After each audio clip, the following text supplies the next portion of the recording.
souvent les lendemains de fête, on est un petit peu flagada. Et ben moi j'ai une super recette pour vous, vous avez pas grand chose à faire.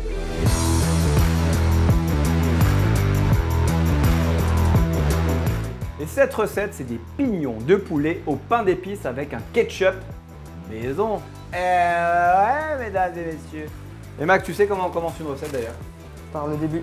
Entre autres, mais tu commences par les cuissons les plus Longue. Eh ouais, donc on va commencer par le ketchup. Alors pour le ketchup, c'est très simple.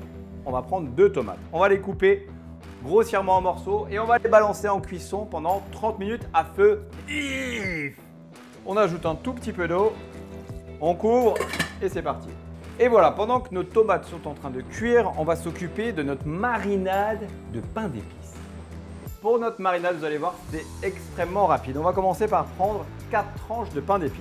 On va les émietter dans notre plat. Mac, tu sais pourquoi j'avais 5 tranches sur ma planche? Ben non. J'aurais dû m'en douter.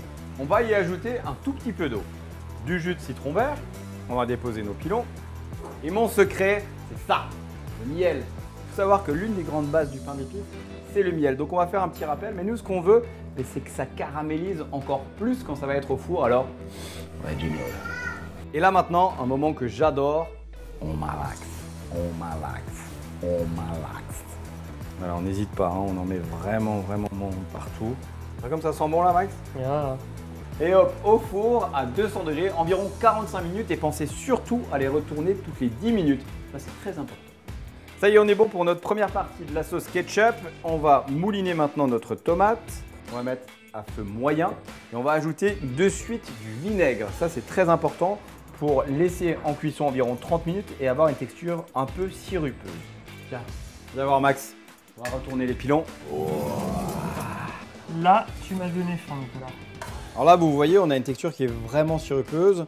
Et c'est à ce moment-là où on va continuer notre cuisson pendant 15 minutes et on va ajouter du sucre blanc. Parce que là, si vous goûtez votre sauce avec le vinaigre, c'est très acide. Donc là, on va atténuer tout ça avec du sucre. On rajoute un peu de sucre cassonade aussi. Et maintenant, on va transvaser notre ketchup dans le bol et on va le laisser au réfrigérateur pendant 4 heures. Et regarde-moi ça, Max, comme c'est beau là.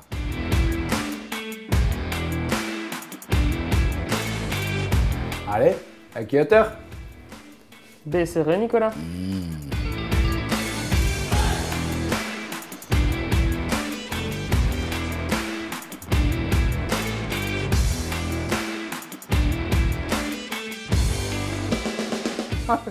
Je cuisine là finalement.